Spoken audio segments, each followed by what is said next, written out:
Sanctions. Pasna rumano rawakadzi. Pasna kadzi anopwira varume.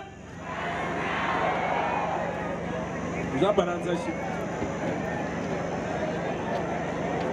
Pamsoro guest of honor, pamsoro minister we Mashonaland Central. Ndauya pano kuti ndikusume utungamiri. Utekwa wemusangano uri kutonga, musangano wacharamba uchitonga kusvika mabwaona rufaro kwamuri. Pano tatsikwa neleadership dzemasero edu dziri pano. Tine zvakare utungamiri wema-political district ari pano nemazowe DCC, mazowe DCC sumukai, mazowe DCC. Amfumo chimumba muri kuti ziko mavambiri chabwino ndo utungamiri watinawo.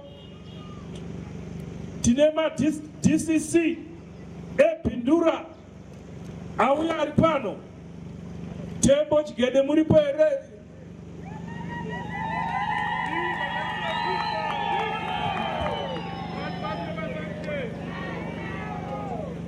Maita masa bindura chimuranga kwaya muriko ere?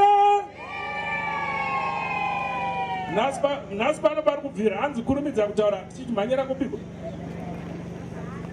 Tine utungamiri weMount Darwin. Mount Darwin yauya gaiti nyao iri mutendo. Mabhazi mamwe ari kuuya. Guruve iri pano. Guruve ngaisumgetoni. Okay. Shamva. Tinodaira kuti mabhazi aripo vari kuuya vari munzira. Tine utungamiri hwedu hweprovince uri pano changokusumudzai. Vakatungamirirwa naComrade Kamkombe PC vedu. Ndatenda. Thank you very much. Tokutambira kuya kwamaita kuno munzvimbo yemazowe mugrandera. Ndatenda. Alright, panguva ino regedzai tienderere mberi neprogram. Ndapirwawo mvumo pano napemuseki vamaregere kuti ndigotsimudzawo Minister of State for Provincial Affairs and Devolution, Honorable MP Christopher Magomo, vanova zvakare MP veGuruve South, kuti vagosvika pano. Pamusoro Master of Ceremony DDC vakadaira. Pamusoro Gate of Honor Honorable Ziambi, Minister of Justice vakamirirwa naDeputy Minister Vamazungunye Honorable. Pamusoro Honorable Minister of State for Provincial Affairs and Devolution Honorable Christopher Magomo. Pamusoro madzimambo edu ari pano, Mambo Negomo, Mambo Chweshe, Mambo Makope munzvimbo yenyu tinokuremekedzai. Pamusoro DCC Chairman Dr. Musarara nama-DCC Chairman ese asimudzwa ari pano. Pamusoro Secretary for Justice and Legal Affairs vari pano vakamirirwa naActing. Pamusoro vashandi vese vehurumende. Pamusoro ma-service chiefs edu, vakuru semusangano, members of the media, ladies and gentlemen. Panguva ino ndinoda kusimudzirai Honorable Minister of State for Provincial Affairs and Devolution kuti vatitambire munzvimbo ino, vatambire Gate of Honor vedu. Vandiri kuindisa nhasi vakaburwa manje Minister of State for Provincial Affairs and Devolution for Mashonaland Central Province. Vanova zvekare Member of Parliament for Guruve South. Zvekare ndivo Vice Chairman the ruling party muprovince bedu maCentral. Ndibatsirai kuombera kuti daidze Honorable Minister of State for Provincial Affairs and Devolution Honorable Magomo. Vakuru havangosimuka handizvo. Pindura. Kwayai uyai tione mugoita zviye zvamunogona. Zvamakaita kudharo.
philosophy ilizwe lakiwa aba yikatoka kwane. Hallelujah. Yes sir. Tabakubakanika yetu.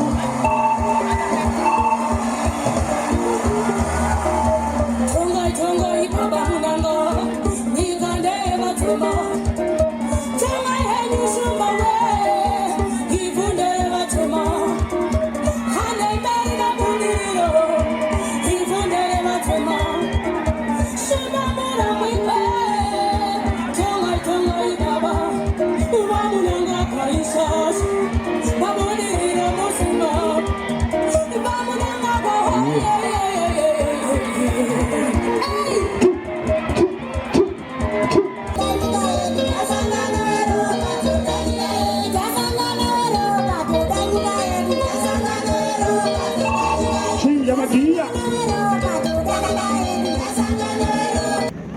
maita basa tatambirwa takanakidzwa muno mugirandera handiti pasi nemasanctions. The permanent secretary of the Ministry of Justice, Legal and Parliamentary Affairs, Mrs. V. Nyemba, vakamirirwa naamai basa. All Honorable Senate and National Assembly members here present. The Provincial Secretary, Mr. T. Maregere, all members of the Provincial Council of Chiefs, ndinorebekeza mambo chiweshe vari pano, maheadmen ese anga vari pano, nemamwe matraditional leaders vese vari pano, directors in the Ministry of Legal and Parliamentary Affairs present, members of the Joint Operation Command, JOC, Council chairpersons vari pano, ndaona pano tuna baba Mdzonga, vabva kupati bato riri kutonga reZANU-PF, mese ndakucherechedzai. Senior officials from local authorities, tambenge takucherechedzai zvakare.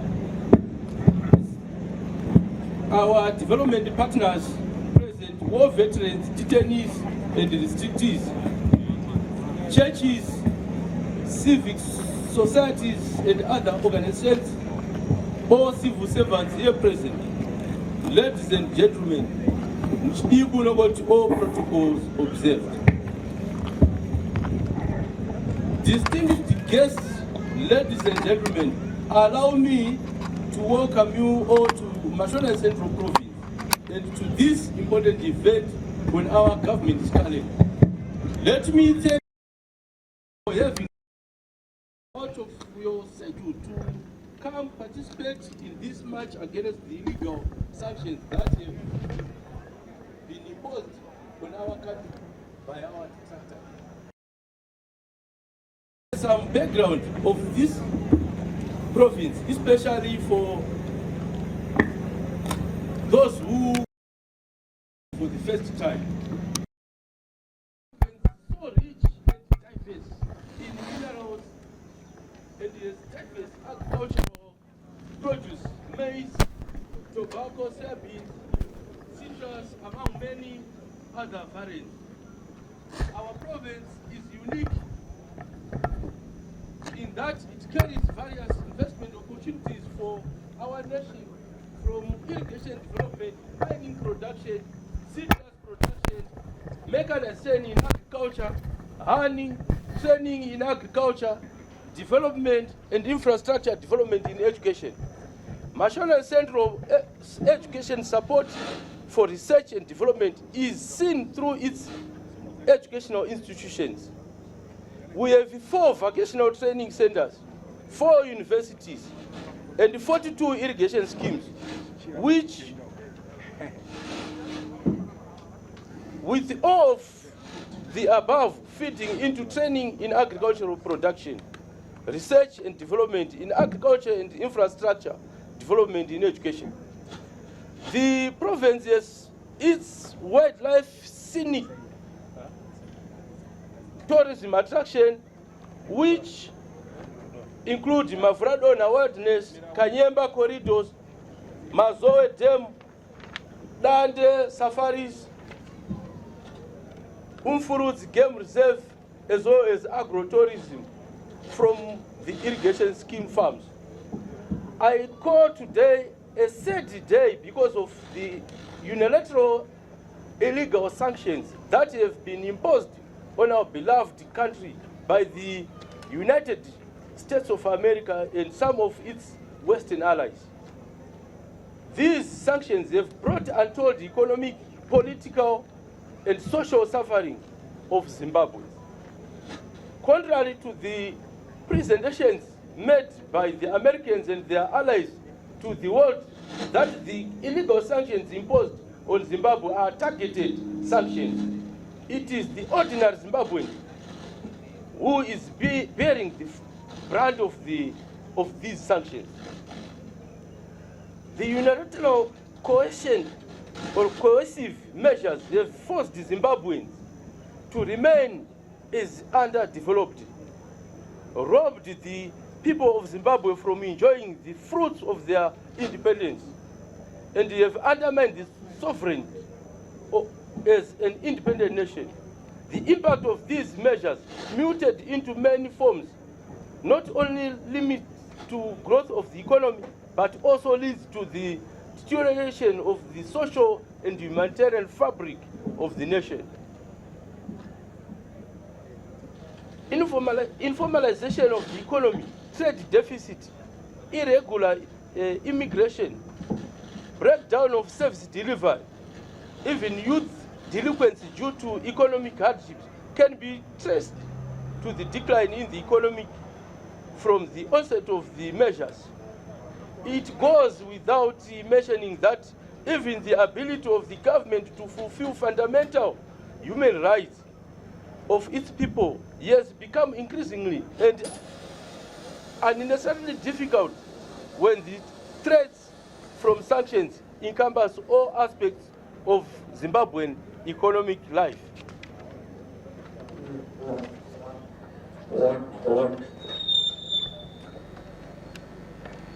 Honorable guests, ladies and gentlemen, the greatness of today can in no way be overshadowed by the pain and suffering we have been subjected to from these coercive measures. It is a great day because the people of Zimbabwe have stood united in the voice of to say no to illegal sanctions and no to illegal sanctions.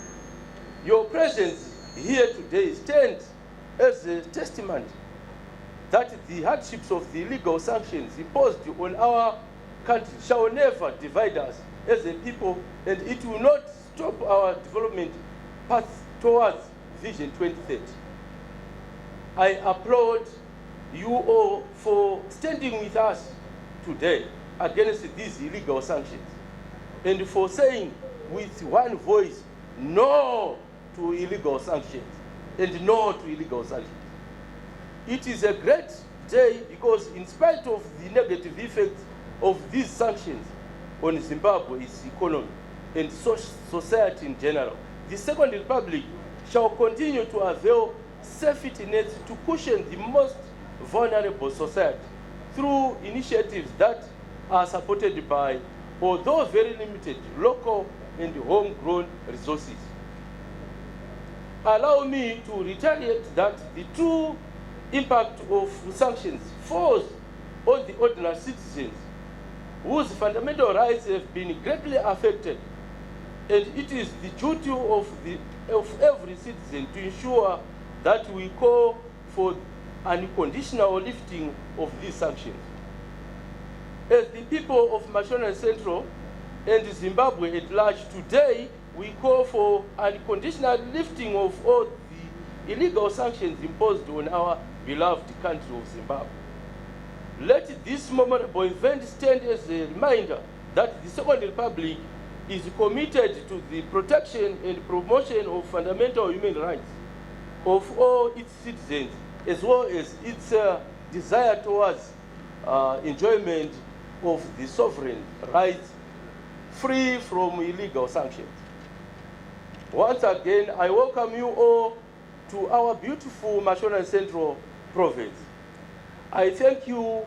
Dinokutendai siyabonga. Sheshe.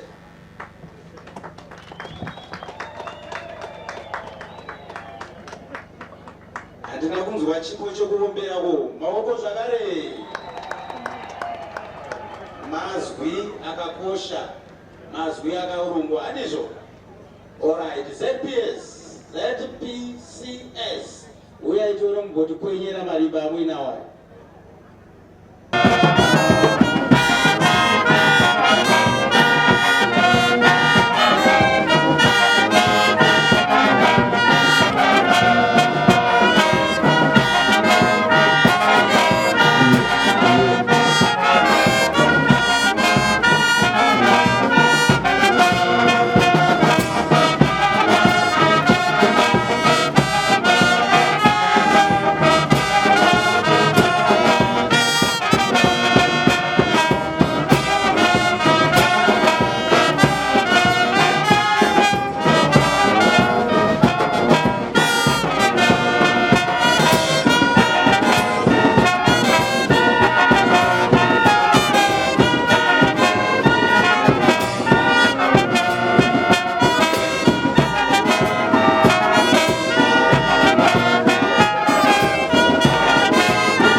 Sanctions.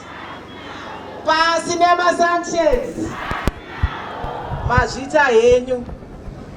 Ini ndakamirira permanent secretary Ministry of Justice, Legal and Parliamentary Affairs. Andina basa hombe randasimukira. Asi chandasimukira ndechekuintroducer guest of honor. Guest of honor wedu munhu akatakura heti dzakati wandei. Takamutarisa Deputy Minister mukati Ministry of Justice, Legal and Parliamentary Affairs. Uyezve takavatarisa vanomirira Mazowe South constituency. Ndinovimba tinovaziva. Takavatarisa zvakare va guest of honor mukati mebato reZANU-PF kuMashonaland Central. Ndi DCC Secretary wezvefundo, Secretary weEducation. Takavatarisa havasingori kumusangano chete, professionally ndiloya muzvinafundo, advocate. Ndinovimba nekutaura kwandataura takutovaziva. Vanoitwa ivo advocate Nobet Mazungunye.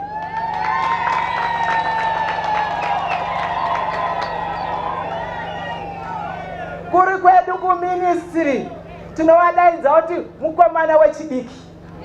akafunda chidhara sekutaura kwaita vamwe. Regai ndiwasumudze watipe mazwi ekutaura pamusoro pezuva ranhasi, zuva ratitambudza vana veZimbabwe pamusoro pemasanctions atakaisirwa ari kutadza kuti zvinhu zvedu zviite zvakanaka. Panguva ino ndakubvisa bhutsu dzangu, ndakusumudza our guest of honor wakamirira wanga achifanira wanga achiwa pano wanova Minister of Justice, Legal and Parliamentary Affairs, Honorable Ziyambi. Igai nditore mukana uno. Ngatiwombere maoko vachisimuka mazvita.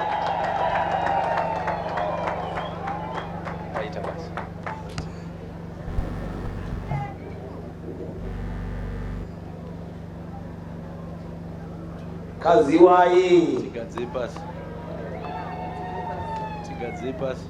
Garai zvenyu pasi.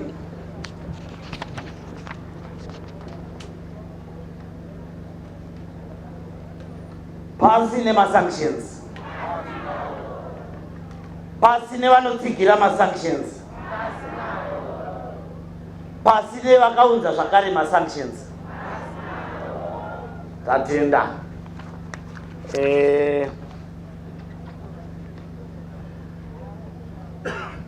The Honorable Minister of State for Provincial Affairs, Mashonaland Central, Honorable Christopher Magomo, the Permanent Secretary of the Ministry of Justice, Legal and Parliamentary Affairs, here represented, the Honorable Senate and National Assembly of members here present, the Provincial Secretary, Mr. T. Marigere, all members of the Provincial Council of Chiefs here present, all chiefs, Tijuana Chief Makope, Chief Chueshe Varipano, uyezve na Chief Negomo in absentia, all headmen and traditional leaders, all directors in the Ministry of Justice, Legal and Parliamentary Affairs here present, members of the Joint Operation Command, Council Chairpersons of Rural District Councils here present,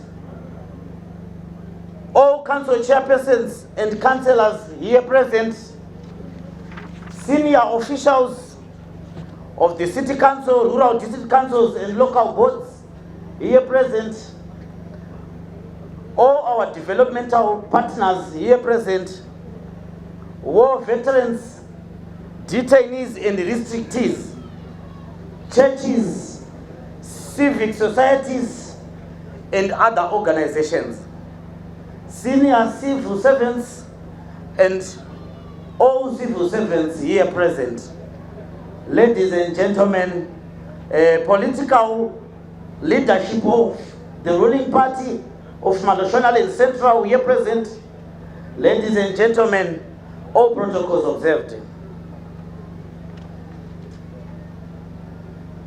Ladies and gentlemen, it is a great honor and a privilege for me to deliver this keynote address in this special province on such an important event where we come together to speak with one voice against sanctions that have been imposed on our beautiful country by our detractors. Uyezve ndinoti tinotenda nekuuya kwenyu mose. Handisi kuziva kuti coincidence here kuti zvabva zvaitikira mumazowe, muri mumazowe south mandinobva zvakare. Asi last year this event was held in Pindura. Today it's in Mazowe. Coincidentally, the Minister of Justice, Deputy Minister of Justice, anenge achibvawo mumazowe. Saka iwa tinoda kutenda varonga. Ndofunga tambonzwa kuti the event yanga iri scheduled to be taken to be held at Njimbo, but now yekuti vana vechikoro vari kunyora ma-exams yabva yamuvwa to Glendale, saka tinongotenda zvakadaro. We thank you and appreciate my organizers for everything. Distinguished guests, ladies and gentlemen, we have come to Mashonaland Central Province to fulfill an obligation bestowed upon the state by the Constitution to, among other salient duties, raise awareness and knowledge of the Constitution, and also to encourage all persons and organizations, including civil society, to disseminate information through awareness programs of the Constitution to all citizens. In the same light, it is important to highlight the significance of this day, a day declared by SADC leaders as the Zimbabwe Anti-sanction Day, which coincides with our mandate to raise awareness and knowledge of the Constitution to the people of Zimbabwe, as it allows us to reflect on our rights as a people and as a nation. As you might be aware, sanctions can tell the enjoyment of a number of fundamental rights and freedoms which are provided for in Section 4 of the Constitution of Zimbabwe. Rights and freedoms which are meant to be enjoyed by each and every one of us in Zimbabwe, and Mashonaland Central is not spared too. The Ministry of Justice, Legal and Parliamentary Affairs remains the leading institution for justice delivery in the country, and therefore duty-bound to advocate for the enjoyment of fundamental rights and freedoms by promoting their awareness.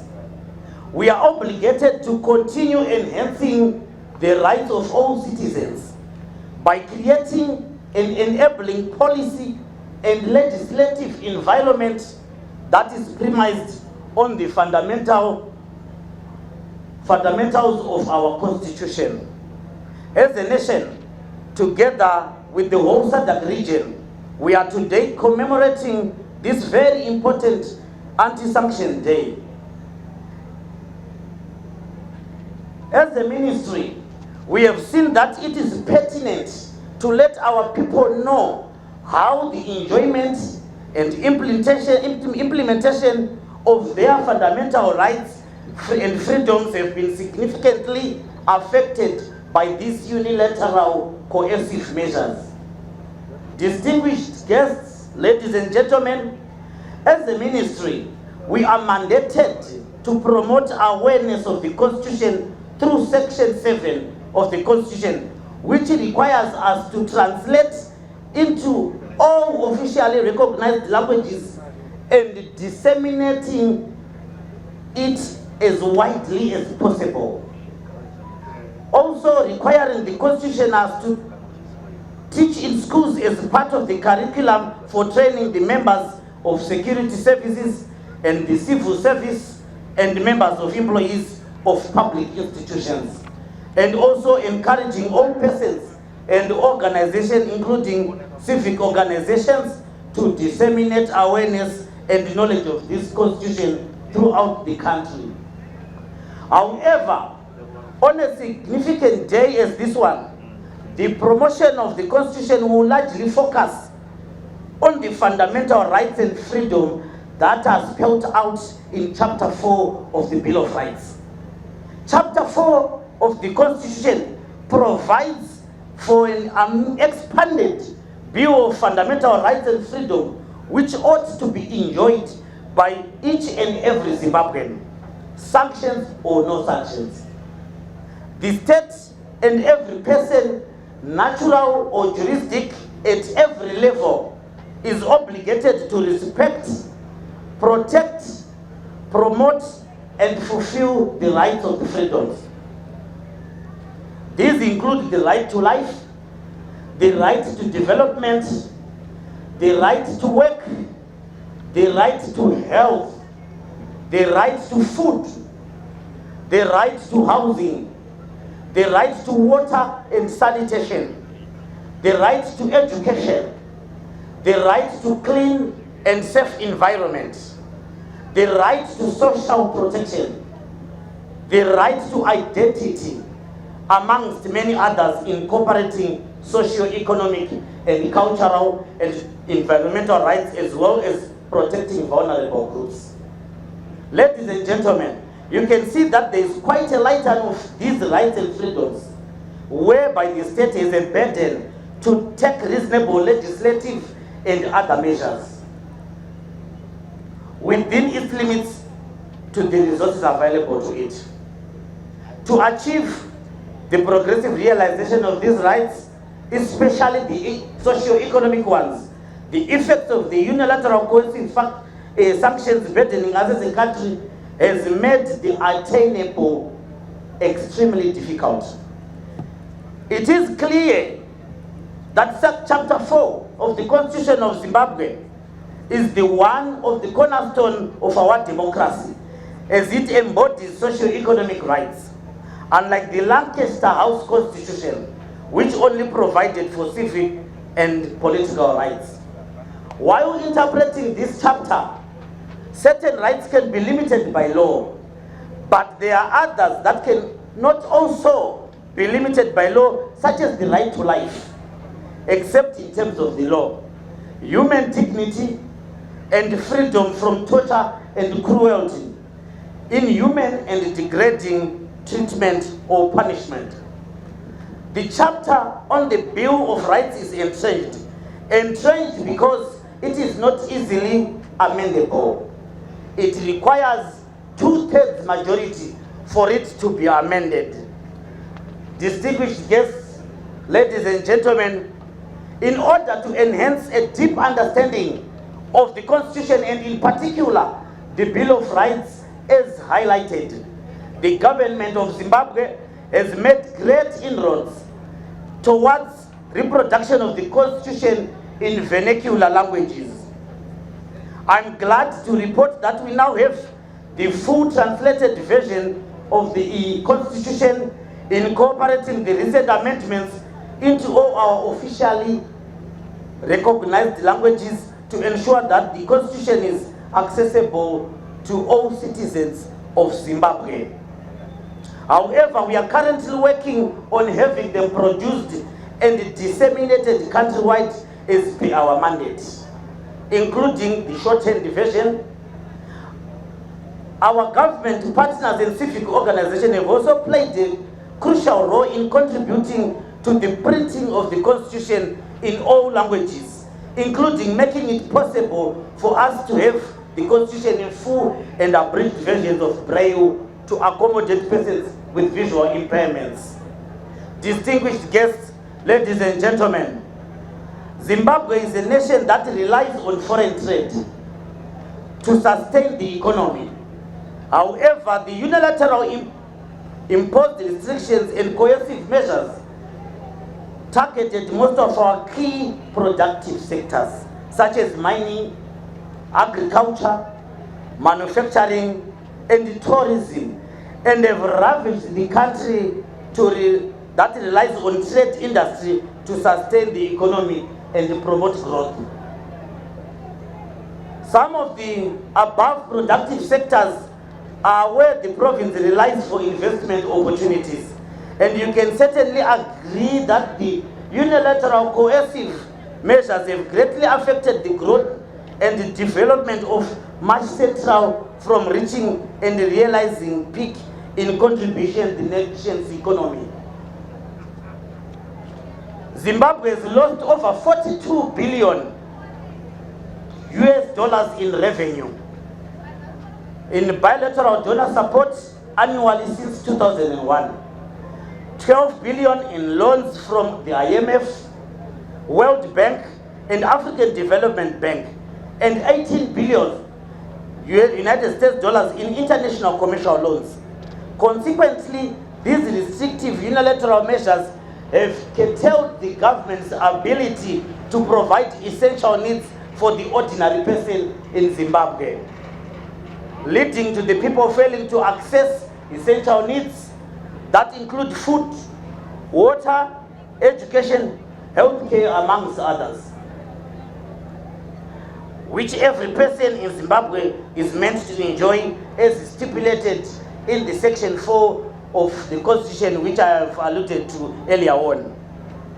Western nations such as the UK, Canada, EU, and Australia imposed restrictive measures, bans, and sanctions, which include the US enacted Zimbabwe Democracy and Economic Recovery Act, which is popularly known as the ZIDERA, that imposed restrictions on multilateral financing in Zimbabwe unless we make certain reforms acceptable to US standards,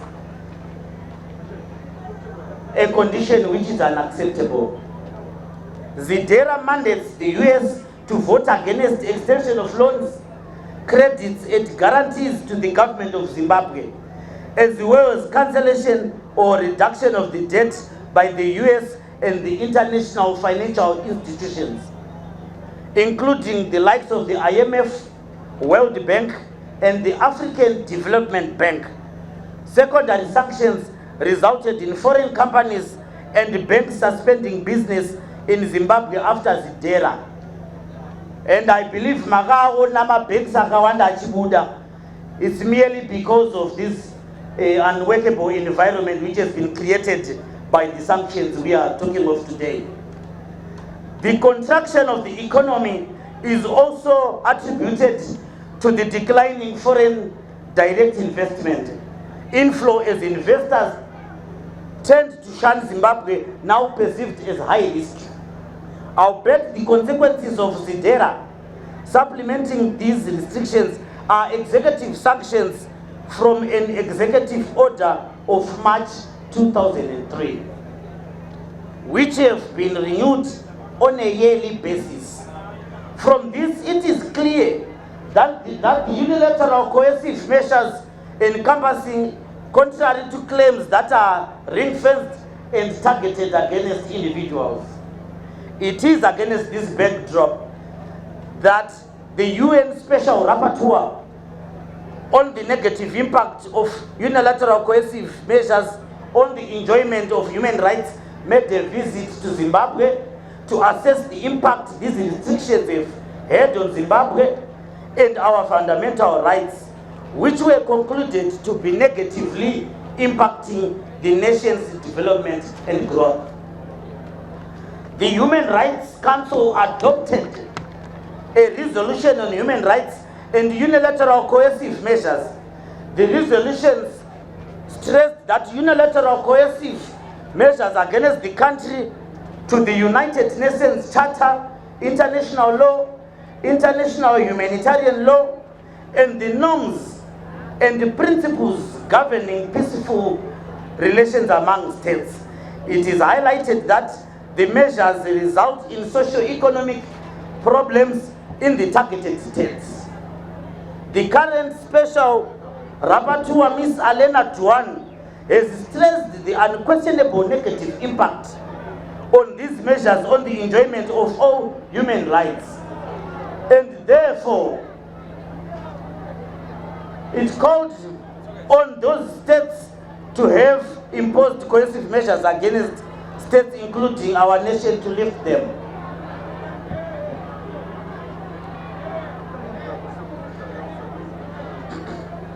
Unilateral coercive measures have greatly decimated formal employment opportunities, compelling a large segment of the population to enter the informal sector, whilst others have resorted to criminality in order to survive.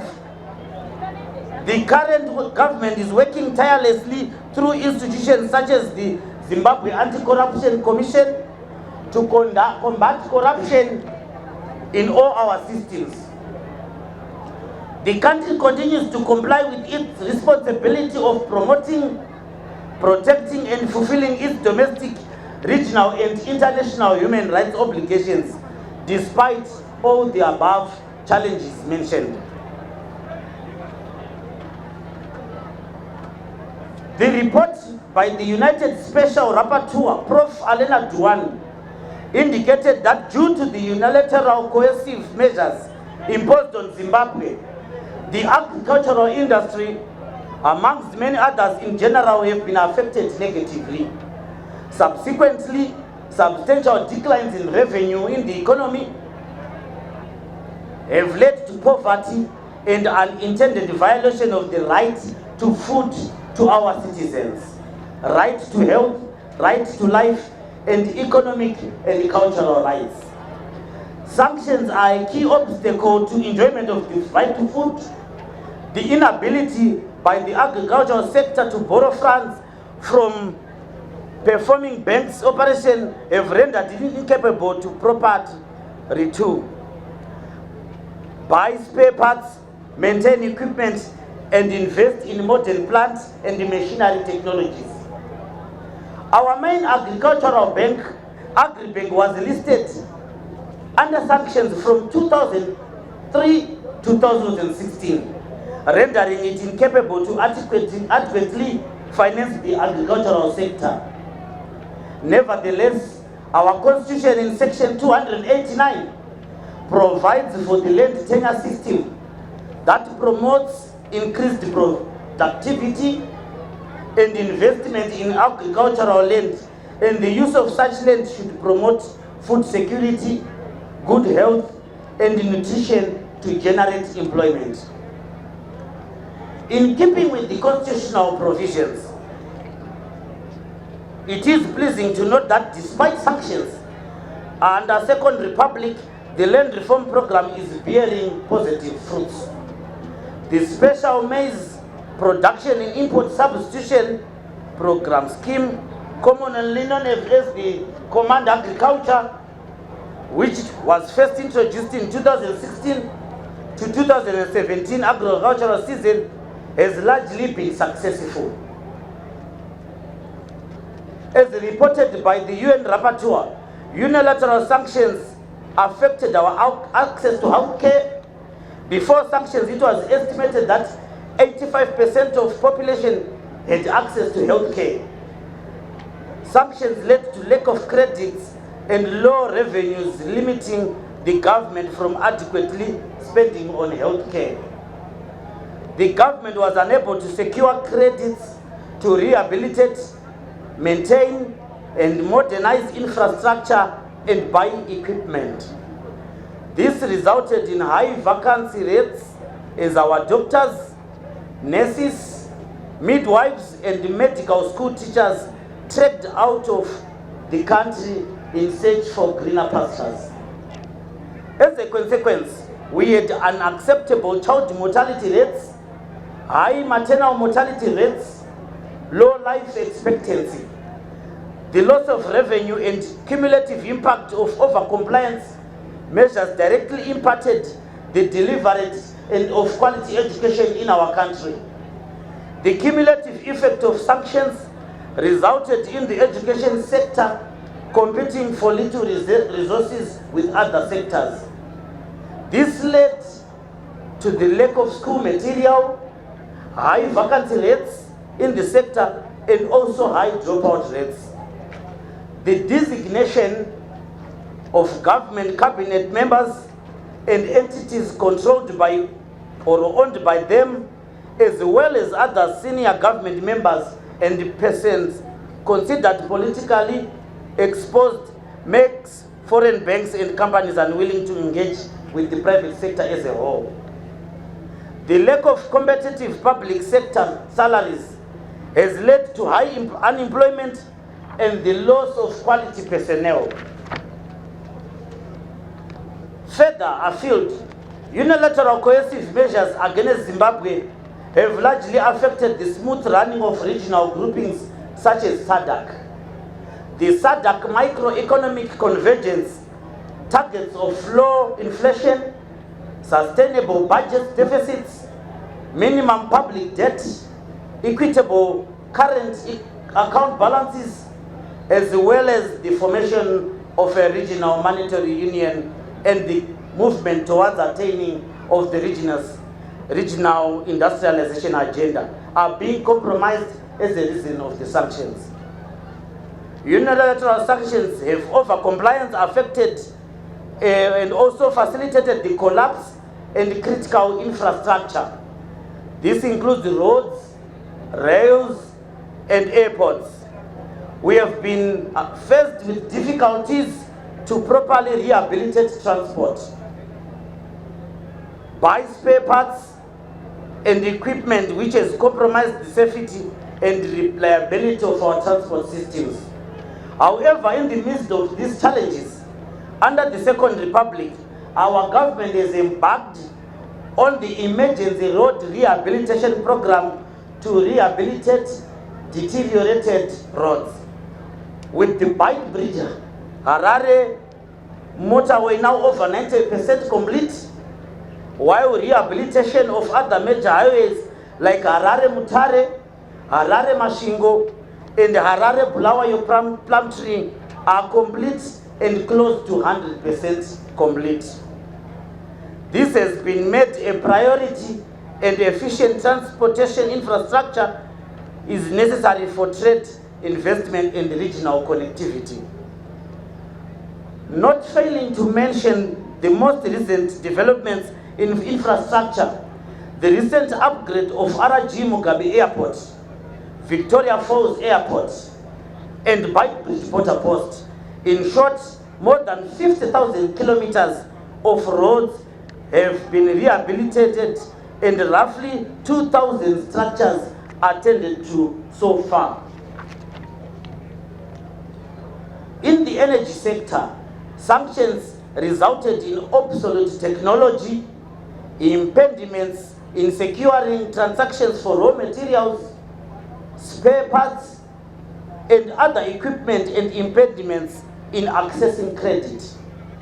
That is the reason why we have load shedding affecting all sectors of the economy. Distinguished guests, ladies and gentlemen, the province is amongst one of the provinces that prides itself in mining and agriculture, particularly trade in minerals such as gold, nickel, and platinum. There are plenty of investment opportunities in mining, exploration, and other parts of the mineral-rich province are yet unexplored. Other agricultural products make the province one of the most ideal destinations for investment in agriculture. Government is working tirelessly towards the lifting of sanctions to ensure that the agricultural and mining industries sustain our economy. Ladies and gentlemen, in conclusion, I am grateful and humbled by this interaction with you on this special day where we collectively raise our voices and call for the unconditional lifting of these sanctions. It is the Zimbabwean government's fervent hope that all the efforts and measures for dialogue and engagement regarding sanctions imposed against our nation will culminate in the unconditional lifting of all unilateral coercive measures to enable citizens to fully enjoy their human rights and freedom as expounded in Section 4, as I always urge everyone to read. And as the ministry, we hope we are going to continue with these programs to disseminate information countrywide, and we hope we are going to start with Mashonaland and Sectoral and do all necessary measures to ensure that information is availed to each and every citizen of the country. And on that note, I've concluded my address. I thank you in that regard.